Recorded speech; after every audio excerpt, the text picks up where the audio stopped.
All right. Well, good morning, everyone. My name is Jeff Bisconi. I'm the president of the Board of Trustees, and I want to thank all of you for being here. This is the first time we've done the State of the School in this format, actually, paired with Parents' Day. And the reason that we thought we'd try the State of the School now is we thought this would be a great opportunity with all of us together to share some updates on the work happening at the school and have a more strategic conversation about some of the things that are underway. So what we're going to do in the next hour or so is really three main things. I'm going to share some thoughts from the perspective of the board on the state of the school. Then Hari Rajan, our treasurer, is going to talk to you about the financial condition of the school. And then finally, and most importantly, we're going to spend most of the time this morning hearing from Jesse as to the work he's leading across the school. So that's the plan for this morning, and we'll have plenty of time for Q&A at the end. I thought I would start this meeting the way we actually start all of our board meetings. Some of you have heard me say in various forums that we start our board meetings each month with what we call a Greenvale moment. And this is a moment when a member of the board shares an anecdote or a story that they've experienced in the last month, which for them captures the mission, the vision, and the values of the school. And the purpose of it, other than having a moment to share a fun reflection, is really to put us in the right mindset and remind us why, as trustees, we serve, and remind us of everything that Greenvale does for our community. And so my Greenvale moment, if we can put it up here for today, is this. One of the great traditions at Greenvale is in the fourth grade. And at the first snowfall each year, the fourth grade goes sledding. This has been, for my kids, one of the highlights each year as they've gone through fourth grade. And what you're looking at here is Valerie Field. She is only in her 39th year at the school. And what I love about this photo is, for those of you who know Valerie, you know that she loves the outdoors, you know that she loves nature, and you know that she inspires that curiosity and interest in the natural world in the students that she has. And when you look at this photo and you see the joy, I think it's joy on her face, not terror, you can see why, and you can see how she does that. So I thought this was a great tribute to Mrs. Field and to really all of the faculty at the school for the ways in which they inspire our kids. That's my Greenvale moment. All right, I'm going to spend a moment on the state of the school. And if there's one thing we want to convey to you this morning and we want you to take away, it's that the state of the school is very, very strong, and we're in an advantageous position. Enrollment is at its highest level in over a decade. Enrollment is very, very healthy.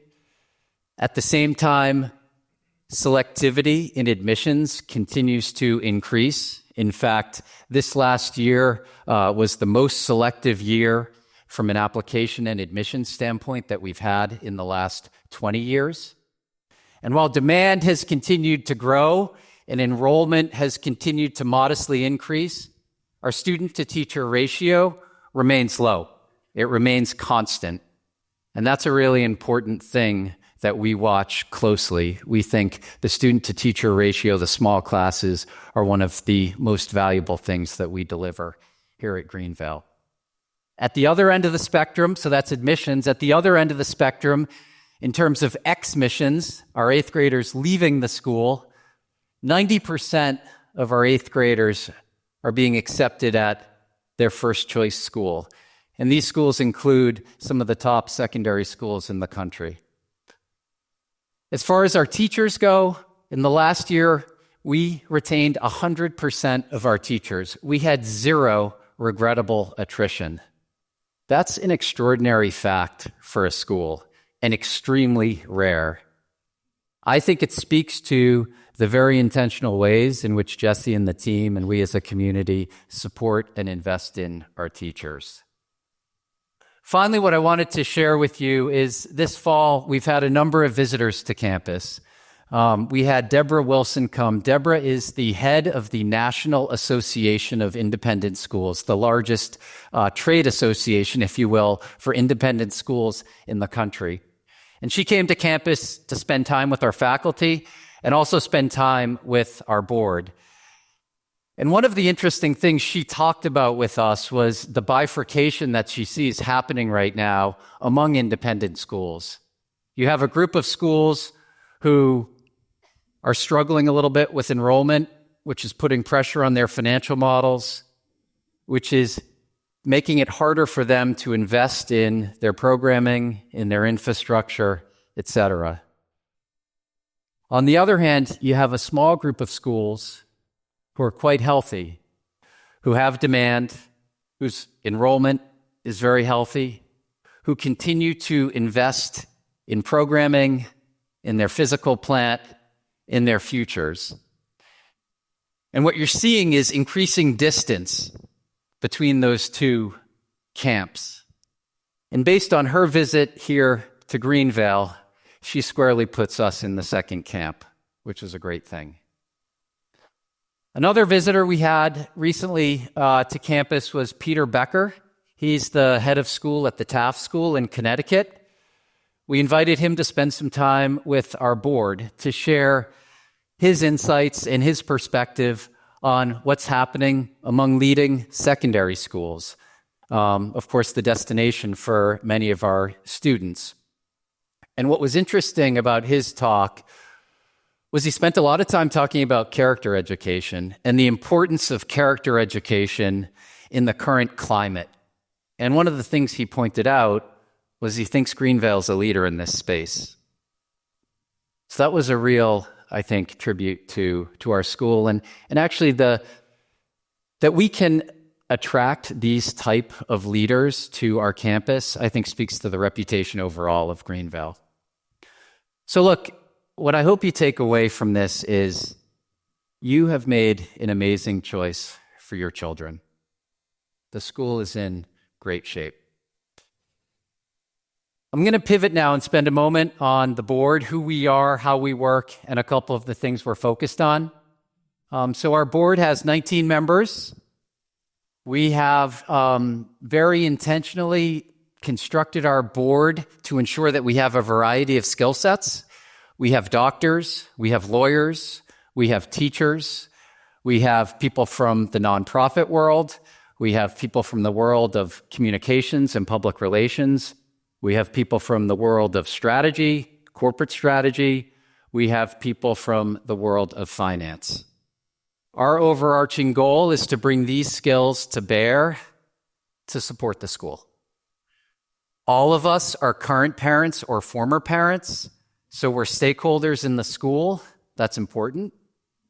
But as board members, we're actually asked to put our own interests aside and act in the best interest of the school. We're fiduciaries for the school, and that's at the heart of what we do. In terms of how we operate, we meet once a month. Those are our regularly scheduled meetings. If we need to meet more frequently than that, we do so. A lot of the work that we do as a board actually takes place in our committees. You can see our 6 committees here, 7 including the executive committee, and the types of topics that we're focused on as a board. And you can see the chairs of each of our committees. In terms of our responsibilities, this is really important. Our core responsibility has to do with the governance of the school. We have to make sure that the school follows all applicable laws, rules, and regulations. We also provide oversight for Jesse and the leadership team. We're responsible for the financial stewardship of the school, budgeting, the financial condition of the school, the endowment. And finally, we're responsible for strategic planning, and we're going to talk a little bit more about that this morning. What we're not responsible for, and this is really important too, we don't make admissions decisions. We're not responsible for the curriculum and what gets taught in the classrooms. And we're not directly responsible for the day-to-day operations of the school. Those things are squarely the responsibility of the experts, Jesse and his leadership group, along with our faculty and staff. So I wanted to spend a moment on a couple of our priorities. While the school is in great shape, we're working hard to make it better. In terms of the strategic plan, we're in year 3 of our strategic plan. Jesse's going to talk about the work underway as it relates to the strategic plan. What I wanted to share with you today is a little bit about the process around the plan and how we developed the plan. 2.5 years ago, we actually came to you and we asked you a simple question. We asked, what do you value about Greenville? What's important to you about the school? And that was a really different approach from most strategic plans. Most strategic plans start with us, the school. The school needs a new dining facility. The school needs a wellness center. The school needs X or Y. It's about what the school needs. We flipped that on its head. We went to all of you and said, what do you need? And you came back to us and you said, please safeguard the quality and consistency of teaching and learning at Greenville. Please continue to teach character education. And please continue to strengthen our community. So we took that feedback, and with those things in mind, we developed a set of initiatives. What I want you to take away from that is this is our plan in the broadest sense. This is not Jesse's plan. This is not the board's plan. This is our collective plan. And that's a fundamentally different approach from many strategic plans. So when Jesse talks about some of the changes that are happening at the school and some of the work he's doing, we're hopeful that those things resonate with you because we took your feedback. The second thing we're focused on is the experience of families at the school. So we believe that your experiences at the school, our experiences at the school, are really shaped by your day-to-day interactions at the school. Are we responsive? Do we listen? How do we communicate? Do we communicate well? How do we convey and talk about our traditions and the purpose of our traditions? These are all things that we experience as stakeholders at the school on a day-to-day basis. And we think these are important in how they shape your experience at the school. So we're focused on those things. We believe if we focus on the longer-term safeguarding of teaching and learning at Greenville, alongside the near-term quality of the interactions we have with all of you, that the school will be in great shape for a long time to come. So those are the things we're focused on as a board. So thanks for your attention here. What we're going to do now is I'm going to turn it to Hari Rajan. He's going to talk through the financial condition of the school. This is also a really important element in the overall health of the school. So, Hari? Fantastic. Thanks, Jeff. Appreciate it. And good morning, everyone. As Jeff said, I'm Hari Rajan. I'm the board treasurer as well as the chair of the finance committee, and really appreciate the opportunity to spend just a few minutes talking about GVS's finances, the oversight of which is, of course, one of the most important responsibilities of the board, working through our finance committee and in partnership with Jesse and the senior leadership team. Now, for those of you who may have seen the excellent teaser video that was published starring some of our very own students, this is in fact the part of today's proceedings where you will get pie charts. So please try and contain your enthusiasm. Hang on to your seats. They're coming. But let me just say at the outset, jokes aside, that our school is in a very solid financial position. Our two principal revenue sources, tuition and annual philanthropic giving, continue year over year to cover a large portion of our expense base. And we cover any shortfalls through very carefully managed draws from our endowment. Our endowment has, over the years, been very prudently managed and invested. It stands at $41 million today. And it really serves as a critical resource not only to cover our ongoing and current operating needs, but also to invest in the long-term vision for the school across all of the areas that you would imagine, supporting our leading academic and extracurricular programs, maintaining our beautiful 40-acre campus, and of course, making sure that the exceptional Greenvale experience is available to all deserving students who want to be part of our community. So let's get into a little bit of the detail. Last year, we generated $17.9 million in revenues. The largest contributor to that, by far, as you would expect, was tuition and related fees, followed by proceeds from annual giving, and that comprises not only the annual fund, but also special events like the gala. Those are very important components of our recurring revenue base. On the expense side, our costs were $19.3 million in aggregate, of which the largest piece were faculty and staff compensation, followed by instructional spending, facilities costs, and very importantly, our financial aid program, which includes tuition remission for our faculty and staff.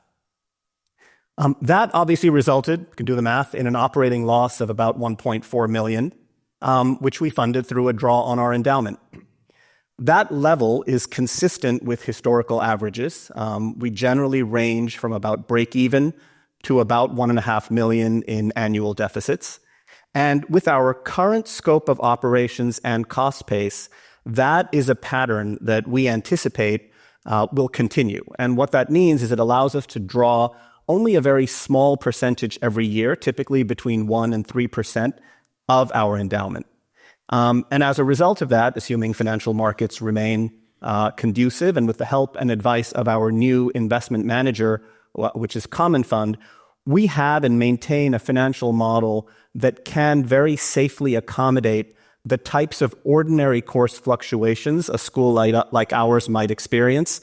For example, Jeff mentioned our admission standards. If there are years in which maintaining that selectivity results in a kind of ordinary course dip in enrollment, our financial model can easily sustain that and support that. And that is a very strong place to be, and it really is a testament to the quality of the offering that Jesse and the team and the faculty have produced, as well as the prudent financial management of our institution. Looking ahead, however, as you heard from Jeff, and as you will hear in greater detail from Jesse, our strategic plan includes several initiatives aimed at enhancing the overall Greenvale experience. Key elements of this plan include continuing to attract and retain the very best teachers, investing in our teacher professional development programs, and ensuring that our facilities, our physical plant, continue to support even greater innovation in our programs and our educational offerings. Now, in order to fund these initiatives without compromising on our current operations, the board is very actively exploring measures to further grow our endowment. A larger endowment will provide us with the necessary flexibility to invest in these strategic priorities while preserving the quality and stability of our core programs. And that is something that you will hear about in greater detail in the coming months. Every decision that we make is grounded in a thorough analysis of our financial performance and a commitment to fiscal responsibility.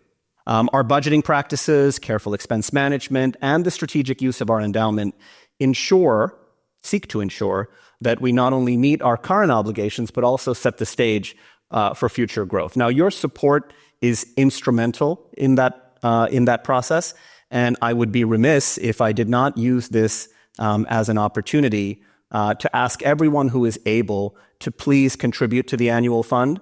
We have our annual Giving Day coming up on Tuesday, the 11th, and that's a perfect chance to do that. So that's pretty much it from me. Thank you for your attention and the continued trust you place in our management of the school's financial resources. Welcome any questions you might have today or in the future, and look forward to an ongoing discussion with the entire community about how we can build on our solid foundation and plan for the Greenvale of the future. Now, before I turn it over to Jesse, I want to do one last thing, which is to take a minute to introduce a new member of our senior leadership team who is already playing a highly impactful and critical role in all of the areas that I just talked about. Dr. Teresa Foy joined us this school year as Greenvale's new Chief Financial and Operating Officer. Now, that is an expanded position leading all of the business and operational functions of the school, including finance, accounting, human resources, facilities, and food service. Teresa brings us a wealth of experience, having held similar roles for over a decade at the collegiate school in the city, as well as locally at Buckley Country Day, and she has significant prior corporate experience as well. So, Teresa, Dr. Foy, I thought maybe I could ask you to take this opportunity to say a few words to our parent community. Thank you, Hari. I just wanted to say how grateful and happy I am to be part of this community and to work with this incredible leadership team. I have had been at other schools that Hari mentioned, and because of that, I know how special Greenvale is. Over the last 7 months, I've had the opportunity to see our teachers in action, and I can tell you how committed they are to their craft. I've also seen so many joyful moments, which has been wonderful. I've had a really great experience getting to know your students, and I'm really looking forward to getting to know all of you. Thank you. I'll hand it over to Jesse now.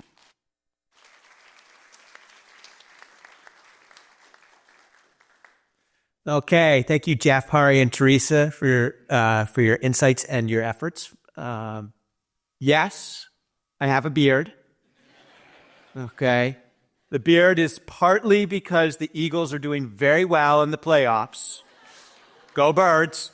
Okay, I know it's a little controversy, but so my goal during my time with you this morning is to show you the strengths of our school and offer some insight into how we're constantly working to improve. I am incredibly proud of who we are, and I'm equally excited about the future ahead. I'll be sharing some key insights I've gathered from the strategic plan, the parent survey, and the reaccreditation process. We're going to start with the strategic plan. It is hard to believe that we're in year 3 of our 5-year plan. The important work we've done has clarified our mission, it's articulated our goals, and showed us a clear vision for future growth. The plan focuses on the following areas: teaching, learning, community, and leadership and operations. Perhaps most importantly, this work has enhanced your child's learning experience by putting strong systems in place for continuous learning. What does that really mean for your child? Well, today I want to show you how our progress from the strategic plan has really led to learning gains for your child. Through the strategic plan, we took a close look at how we teach math and reading. While we know we're already teaching these subjects well, we wanted to become, first, a bit more data-driven, and second, explore whether we can improve our effectiveness even further. Let's begin with reading and literacy and take a look at some of the data over time that tracks the same students from kindergarten to 3rd grade. One area where we've seen significant growth is in literacy. Thanks to a new program, Foundations, we've increased the percentage of above-average readers from 40% in kindergarten to 88% by 3rd grade. The strategic plan has contributed to these impressive reading gains. Another area we focused on was our math program, something I have talked about in the other state of the schools. Like reading, we now see some data to prove that our new math program is more effective. Now, we've always had a strong math program that's able to differentiate instruction and has proven to prepare all of our kids well for high school, but we believed we can deepen the kids' understanding of it even more. What you're looking at is how we track progress on the standardized test, the ERB, of the same students from 3rd grade to 5th grade. Each year, they are tested on a normed understanding of the grade level of math. As seen, our students' math scores are improving. 97% of our current 5th graders had increased from 3rd grade when they were in the old math program to now in the new math program. Now, we're pleased with these increases, but we also know there's still more room for improvement, and we're working on this even more through teacher training. Sometimes the simplest ideas can have the most profound impact on learning, and ensuring consistency within grade levels is one of those ideas. Independent schools have a long history of independence, to the point where individual teachers could teach whatever they please. So a child's experience in, say, 1st grade would greatly differ depending on the teacher. The strategic plan focused on fostering a culture of teamwork at each grade level by giving teachers dedicated time to collaborate. We also made sure that we had clear alignment on the key outcomes that teachers needed to achieve by the end of the school year. What this means is that our teachers get to maintain autonomy, but have clarity on needed outcomes per grade level for consistency. This approach not only promotes consistency within each grade level, but also ensures smoother transitions from grade to grade and division to division. One of the key pillars of our strategic plan is our commitment to professional development. I regularly tell you that engaged faculty leads to better student learning. And it is that moment where you get to see the school's mission, vision, and values really come alive. So how are we actually doing that? This picture comes from one of our recent professional development days, where so much growth and collaboration took place. Part of what we did that day was explored the core components of our mission by discussing what confidence, character, and intellect actually looks like in the classroom. Exploring these components helps teachers provide a deeper understanding of how to foster these qualities in students. When teachers have a clear vision of what the attributes look like in the classroom, they can intentionally design lessons, interactions, and environments that support the growth of these traits. Other ways we're doing it is we've made sure teachers have time weekly to collaborate with each other in the schedules. We've strengthened our Friday afternoon meetings, recognizing them as critical opportunities for adult learning and professional development. And we've launched peer-to-peer programs where teachers across grade levels work together to refine and enhance their teaching practices. These efforts are designed to create a culture of continuous learning and have improved our faculty significantly, which ultimately benefits your children. Great teaching is at the heart of our strategic plan. We know that teacher goal setting directly helps students. We've launched Folio, a dynamic digital platform to support our teachers in their goal setting. With Folio, teachers set meaningful goals, track their progress, and collaborate with peers to continually enhance their teaching. Let's take a look at Folio in action. My Folio goal is active engagement, and I chose active engagement because I wanted students to begin to create a more personal connection to history. I think that active engagement is important to students because history tends to be one of those subjects that runs a little dry, and I think the active part is really important because it gets students more engaged with the material. And then with that, I think there's an opportunity for students to make a personal connection with the history, and I'm all about making history come to life as much as possible, and I think through active engagement is the best way. It actually translates into test scores. The students test better when I've done these kinds of plays or activities. It's really going beyond the textbook and memorization. It's truly living history.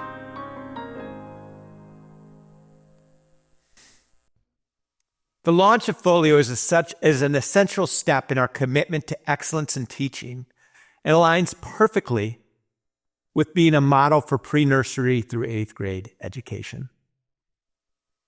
Now I'm going to shift gear and look at some of the feedback that we gathered from the parent survey. Last May, we asked you to participate in an online survey to better understand the parent perceptions and family needs. Your input really guides our next steps. It's important to remember that a survey provides a snapshot in time. It reflects parents' perceptions of the school at that moment, but it doesn't necessarily give the full picture of the school climate. A total of 157 families representing 230 students participated. That's about 73% of the student body. Not the student body, the parent body, excuse me. We're going to do the survey again this spring, and we're going to do it every spring. And we hope to continue that kind of participation, if not more. So let's see what we learned from it. We asked new families for the last 2 years to rank the top 3 reasons they picked Greenvale, and the results were pretty telling. First, know that 100% of the parents responded that Greenvale was their first choice when selecting a school. That's an impressive statistic when you think about all of the school options here on Long Island. What were the top 3? Academics, the school's strong reputation, and the individual attention students receive through small class sizes. That serves as an important reminder to us that our academic program remains the heart of the Greenvale experience. So as a reminder, the survey covered 12 different areas, and today I'm going to highlight 3 of them. I'm going to look at mission and values with you, the classroom experience in academics, and the parent experience. The results showed overall you feel positive about the direction of our school while highlighting some significant areas we can improve upon. We asked you to share some thoughts on how effectively we're living up to our mission and values. As a reminder, our mission. At the Greenvale School, we inspire and challenge pre-nursery through 8th grade students to be their best, cultivating intellect, character, and confidence as a foundation for success. We are a joyful school community where every child is known. Our values, character, community, reflection, resourcefulness, and respect. The good news is that you expressed high overall satisfaction with how we fulfill our mission. 87% of you believe Greenvale completely or mostly fulfills our mission. And over 80% of you felt that about our values. Now, when we looked deeper into the responses, we saw some areas we were doing exceptionally well in and some other areas that we needed to improve upon. Here are a few of the areas that we were excelling in on our mission and values. On the mission side, challenging students and ensuring that every child is known. And on the values side, respect and resourcefulness. Now, to me, there is no better way to understand the strength of our mission and values than through our secondary school process. I have the privilege of reading every child's application before it goes to the prospective schools. So I get to see firsthand how we present our kids to schools. And it's impressive. We're able to speak personally and deeply about each student because of our deep investment in them. This is a testament to how well we challenge our students. Jeff mentioned of our 8th graders accepted to their top choices, 90% got in. And they're really fully prepared to thrive in those environments. We know your children, we understand their strengths, and we challenge them to reach their potential. We see and develop them into respectful, resourceful young adults, traits that are at the heart of our values. They learn how to navigate challenges with others, they collaborate, and they approach life with integrity. It's a remarkable journey to be a part of, and it only reinforces the importance of the work that we do here each and every day. Now, here are some areas we have identified for improvement based on the survey data. We've noticed that over time, perceptions of how certain aspects of our mission and values are executed tend to decline. For example, when it comes to our mission, we see a drop in the perception of cultivating confidence and creating a joyful community. Specifically, joyful community in early childhood is at 100%. And by upper school, it goes down to 68%. There's a similar decline seen in cultivating confidence. All these numbers are strong, but we'd like to see less of a decline. As for the values, we noticed similar decline in character and reflection. So what do we learn from this? We know there's joy and confidence throughout the school, and we know we focus on character and reflection. The key moving forward is articulating this much more clearly, both students and families, while continuing to strengthen these areas. We have learned that there is joy in accomplishment. Confidence grows when students work hard and see the results of that. Reflection is a lifelong journey, and it's particularly hard for a middle school student. Character development is woven into everything we do, from the small moments like shaking hands, from the larger community service projects. We must outwardly celebrate these efforts even more. Now, it's important to remember why you chose us. Our academics. We are committed to maintaining high standards, not lowering expectations, but by providing the support students need to meet their goals and build confidence along the way. Next, we're going to focus on classroom and academics. We asked you to rate 10 statements about your perception of the classroom experience at Greenvale. The results were overwhelmingly positive, with 8 out of the 10 statements receiving scores of 80% or higher. Statements like, "My child loves coming to school," "My child has a positive and caring relationship with teachers," and "My child's teachers are knowledgeable in their structural or subject areas."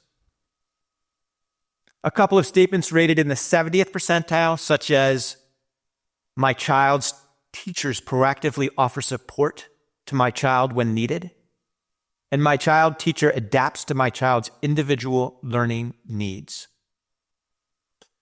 While these scores are still excellent, we recognize the need to dive deeper into them. For example, we need to examine how we balance high academic standards with individual student needs and how clearly we're communicating this balance to both parents and students. Moving on to program emphasis.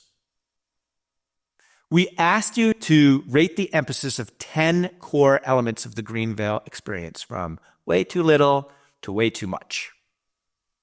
The results show that there was a strikingly good balance. 6 out of 10 elements were rated as just right. Notably, the feedback holds true across all the divisions. You can see this displayed on the left-hand side of the screen. Through the feedback, we can see that high learning standards and character education are top priorities that you believe we're doing well, which aligns why family chose Greenville.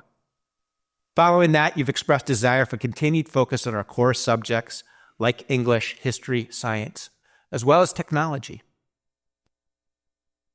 There are 3 areas where we see opportunities for growth in math, social emotional learning, and emotional and physical well-being.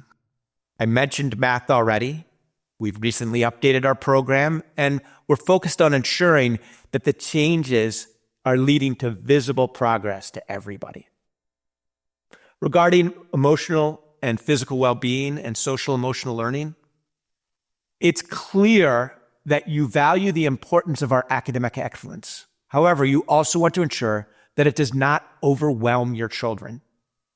While we won't compromise our standards, we understand that finding that right balance is something that we need to continue to work on, and we're going to continue to refine our approach. The parent experience at Greenville has always been top of mind for me because I know when we work together as a team, your child benefits the most. A strong connection between school and home makes a huge difference in supporting student success and is a clear focus of our strategic plan. So, in the survey, we asked you to rate your experience in several areas. That included background and cultures, community life, and participation. We're happy to see that overall the feedback was really positive, with an 85% average across all these categories. It's clear we've got a strong foundation with you. That said, there are areas where we can improve. Partnerships and inclusion. This leads to questions like, how has the practice of partnership evolved post-COVID? And what more can we do to help you feel partnered with us? It leads to questions like, how do we ensure everyone feels valued and seen in our community? I have to say, we really want to dive deeply into this insight. And so I have a little bit of a sales pitch. Number 1, fill out the survey this spring when you get it. Next week, we're actually going to have the company that helped us build the survey on campus doing some more work in focus groups with targeted people. Our goal with that is to learn more about the experiences and to get more detailed feedback.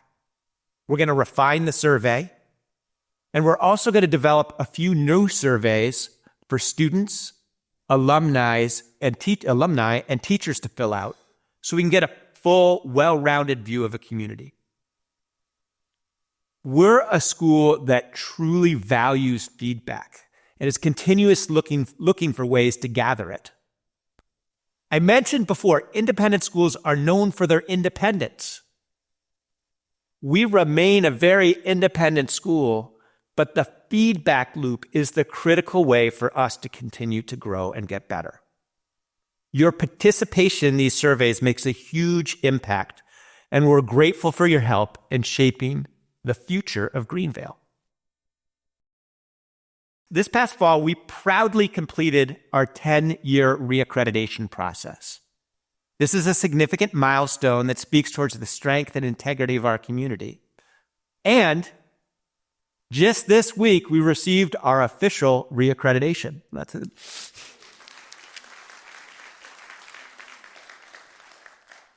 Candidly, we weren't that worried that we weren't going to pass. But I'd like to actually share with you some of the statements that the visiting committee made when they came to campus. Here are some of the things that they noticed and stated. They stated, joyful students and staff greet one another by name each morning, shaking hands, holding the door, both for each other and for us. They stated, the academic program is constantly reviewed for innovation and intention to combine traditional academics with social, emotional, character, and inclusion. They stated, parents are excited to volunteer at the school, saying, we want to give back because our children are so happy. And let me take a moment to say, yesterday was a great example of that when so many of you helped to volunteer and give our teachers a break at lunch with other food, eating Super Bowl food, go Birds, outside is a perfect example of the ways in which you're helping and giving us back to the school. Also, as a part of the process, we were asked to select 10 photos to represent the school. To end the presentation, I'm just going to share a couple of those photos with you. And what you're going to see is how these photos highlight some simple moments, but carry a much deeper story. Here, you may see a teacher helping a student with a math problem. What I see is Miss Del Pret, a second grade teacher, helping Rory Dooley through a tricky concept with patience and care. It's a quiet moment, but it's a reflection of what makes Greenvale teachers so remarkable. They're not just teaching, they're deeply invested in their students' growth, both academically and personally. They're fostering curiosity, confidence, and the love of learning that extends well beyond the classroom.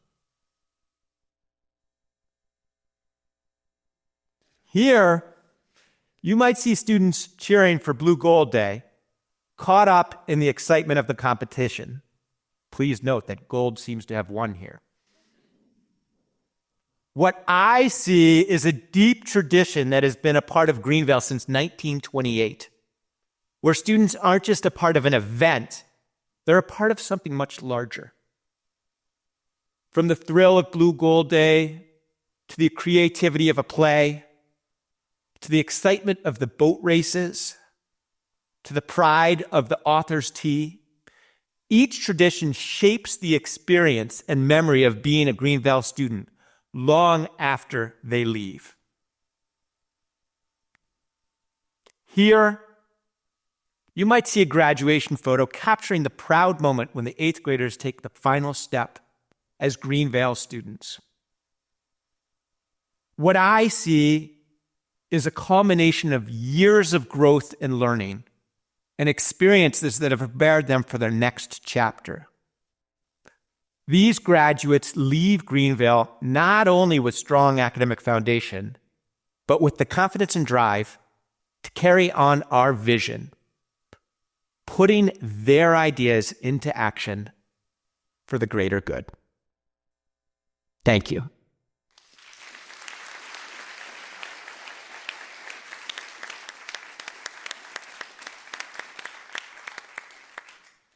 So we do have a couple of minutes to see if there are any questions. And we have a mic, so if you're going to ask a question, you're going to have to hold a mic just to put some pressure on you. We got a question. Mr. Zellman.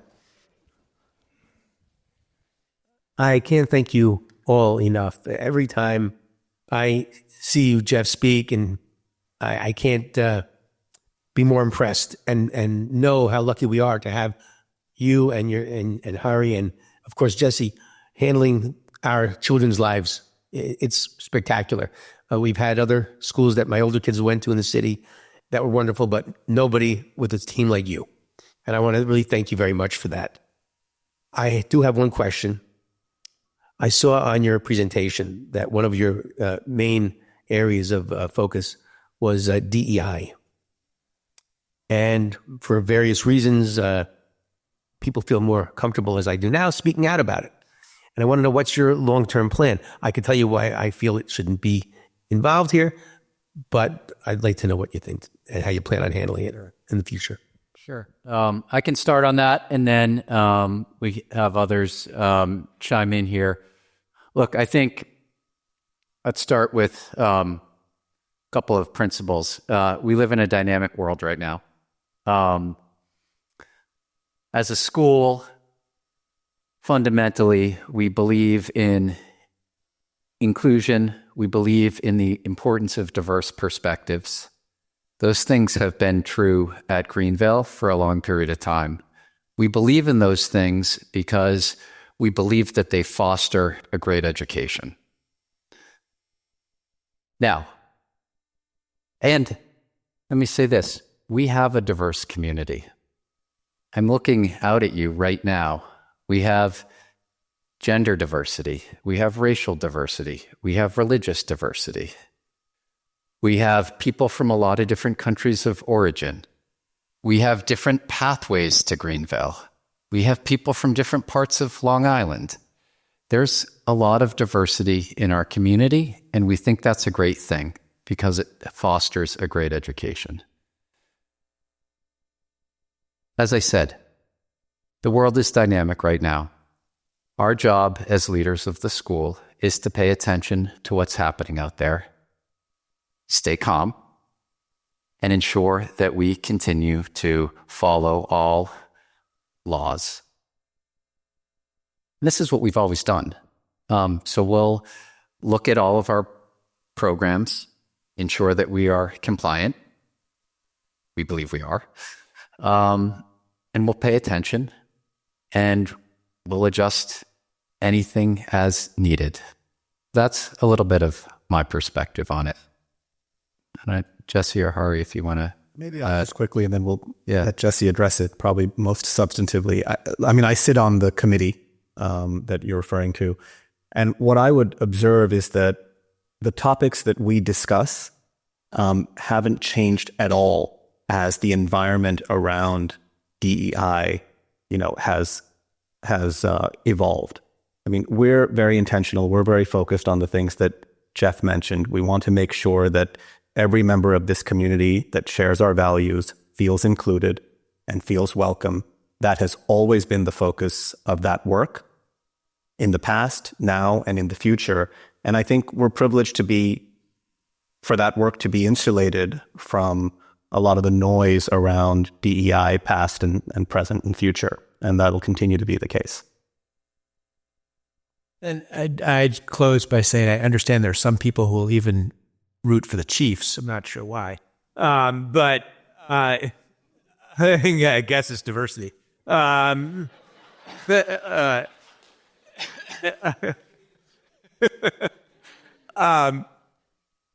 It's hard to argue against the notion of wanting our children to be good people.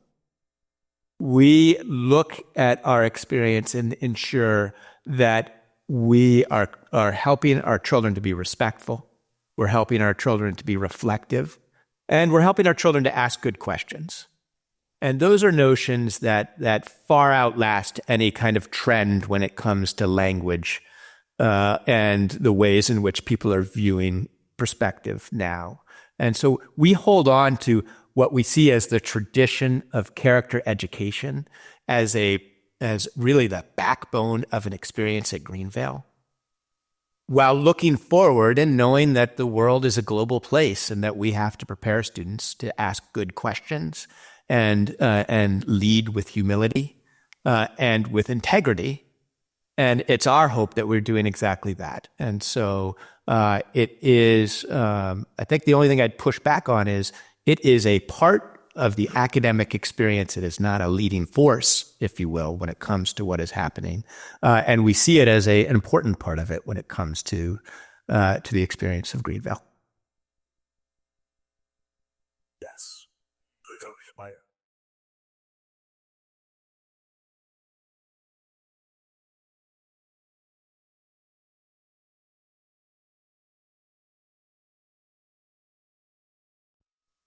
So the question for those in the other room is, how does the endowment compare to other schools? 3 through 8 school, we're sort of top of the charts in terms of our endowment, certainly locally and even more broadly regionally. So we do have a very strong endowment purely from a numbers perspective. Well, wouldn't it be great if we could double it? Yeah, there you go. There you go. But look, I think, but to double click a little bit on that, But the point that we're trying to convey is that, at the current size of our endowment does certain things. And what it does is it gives us a level of protection from kind of ups and downs in the financial environment, in the enrollment environment, allows us to maintain our selectivity, all of those things. When we're talking about kind of bigger step changes in our expense base that might result from some of the strategic initiatives that we've talked about, that will require the endowment to grow. And that's something that we're actively working on. So I think just the summary is it provides us with an incredible amount of safety and security and cushion, but it is also a strategic tool to do some of the big things that we've talked about, and that will require growth. There a discussion or a thought process around the high school? So the question was, is there a discussion or thought process around a high school? And the answer is no. And this is actually, so I am completing my 10th year. In 11 years ago, when I first actually had signed up but had not started working here, was the time where we shifted and no longer had a ninth grade and went pre-nursery through eighth. And in that moment, there was actually some conversation about high school. We believe that a high school would fundamentally change the experience of Greenvale, putting middle school in the middle in a way that we don't. One of our real strengths is the way in which we focus on having eighth graders be leaders. And the fact that you have to leave makes a difference. It creates a degree of reflectiveness and leadership and commitment to the place that makes a big difference. And so we're a better school for not having a high school. As tempting as it is to go there and think about it, but Jesse's right. Okay. Peter. So thanks for taking the time to speak with us this morning. In the chart that you showed that looked at the student experience from early childhood through upper school, my guess is that in early childhood you were above the benchmark that the survey company said you should be at, and that by upper school you're probably below the benchmark. So did they give you any guidance on sort of where you're supposed to be in terms of that line and how you have to change it? And then what is the goal over the next couple of years to address that gap to where you should be in the benchmark? That's a good question. And first off, we're not below the benchmark for upper school. We're actually remain above the benchmark in every division. So secondly, it's not a trend yet. We need to see data over time to know exactly what we're dealing with. So the answer is genuine when we say we simply want to make it less until we know more. And so I think that over time we'll have a clearer sense of what exactly that looks like. But for those of you who've been at the school for many years and had kind of the full breadth of early childhood to middle school, you know your relationship with the school changes because your child is becoming more independent, and that's intentional. There's a real intentionality between the difference between K and first. There's a real intentionality between the difference in 5 and 6. And there's a big intentionality between the difference between 7 and 8. And ultimately, we're developing your child into their intellectual being, which actually puts you at the back seat a little bit. And that only becomes more of a thing when your child's in high school. And then when your child's in college, you actually have to have permission to pay their bill. That was something. Like, he can pay it. That's fine. So it is an intentional growth pattern, but we have to articulate that more to kind of understand some of those differences, and then we're going to follow it closely. So overall, very high marks across the board per division, but we're not satisfied with that. We want to shrink the piece, and we just have to follow it over time. Yep.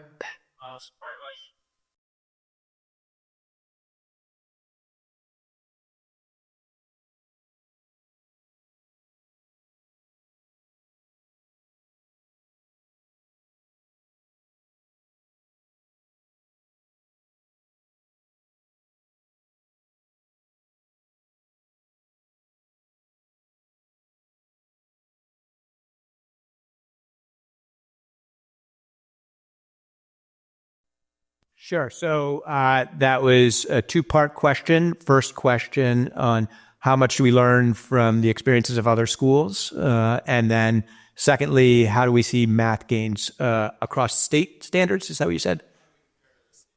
Yeah. So I'll answer the second part first. Way above average. And in fact, it's a little bit of apples to oranges when it comes to our comparison. Our eighth graders, all of our eighth graders, are completing ninth grade math in eighth grade. All of our students have the ability to do kind of the equivalent of 10th grade math and usually language as ninth graders. And so we start to see a significant acceleration really starting in about fifth grade in subject areas that increases over time. And so well above average. We are very in tune with what other schools do. And I actually run an organization of all of the heads of private independent schools on Long Island, and we meet regularly. Jeff left out when the NAIS president came. We also had a meeting with all of the heads of other schools here at Greenvale. And so the private independent school world is a small world. I've been in it for a long time. And so I know a lot, but we've also stayed very connected to what's happening in the public schools. We're very in tune with what's going on in city schools. And candidly, we've hired a number of people out of charter schools and have a good sense of that. We're clear about what the Greenvale experience is, and we look and learn from others and modify appropriately without necessarily buying into a trend completely. And so there are things that we do that we might not call experiential learning, but we're doing it in ways that feel appropriate for our community. So there's a lot of things like that are happening. You know what, I think actually it's 10:05. I think all of us are due in our children's classrooms in 5 minutes, so we're going to cap it there. Thank you, guys.